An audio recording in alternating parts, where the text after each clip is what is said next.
What's up guys, it's your coach Marwan from Marwan Kilo Fitness. Today's video we're going to talk about 5 simple steps to burn stubborn belly fat. Before we start, I've got a special free gift for you guys. After watching this video, if you go to the link below, click on the link next to where it says download my free report, 20 foods that increase growth hormone and testosterone levels naturally. Completely free. All I need is your name and your email address. You get taken to a download page where you'll download this free report. No credit card or payment details required. So what are the steps? Number 1 is increased lipolysis. Lipolysis is a fancy term for breaking down the fat. It's a catabolic process. Catabolic means breaking down. You break down glycerol and triglycerol into free fatty acids, which are then converted into free fatty acids and are then taken up by their various tissues for ATP. ATP is the body's preferred energy source for exercise. When you exercise, you break down fat. You release hormones such as norepinephrine, adrenaline, growth hormone, cortisol. All these then are converted into fatty acids and mobilized into the bloodstream to be used as energy. Point number 2, decreased lipogenesis, which is fat accumulation. How do you stop fat accumulation? Your first meal of the day will dictate whether you burn fat for energy or you burn carbs. After an overnight fast, your growth hormone levels are at their highest. Any presence of insulin will blunt the growth hormone levels and will stop the fat burning process. That's not what you want.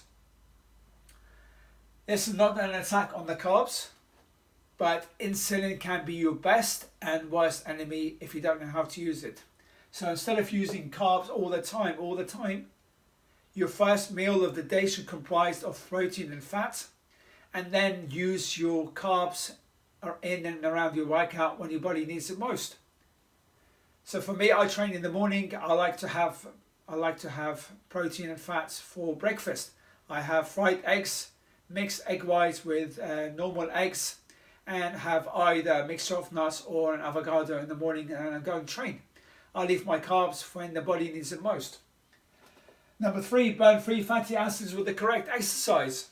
What I mean by that is strength training, not cardio. Cardio will make your body efficient at burning muscle and storing body fat. The reason being is it will slow down your metabolic rate. Your metabolic rate is your thyroid muscles, and your body will get used to the amount of every time you do cardio, your body will burn less and less fat because it starts to get used to it. And a pound of body fat is 3,500 calories. And if you're going to go on the treadmill for like 15-20 minutes, how many calories are you going to burn? 200 calories at most if you're lucky. Over time it's going to get less and less. And when you stop your exercise, your cardio exercise, you're not going to be burning any more calories. So what happens to the other 23 hours and 20 minutes left in the day? See what I mean? Use strength training. Train with weights. When I do a fat loss phase, I train with weights. I train to build muscle. I use strength circuits, kettlebell circuits, dumbbell complexes, barbell complexes, landmine complexes. All these allow you to train to burn fat. Okay, you'll be building muscle at the same time. You're going to be doing more work in a short amount of time. Number 4, maintain muscle tissue. Train to build muscle, guys. If you're not giving your body a reason to hold on to the muscle, the body will not hold on to the muscle. Train with heavy weights. Train as though you are going to build muscle. And I don't mean train with 1 rep or 2 rep maxes, no. Anything from 6 to 12 reps is great for most exercises. You can still do your 20 odd reps on 1 or 2 exercises at the very end of your workout to get the burn and use it as a final finisher.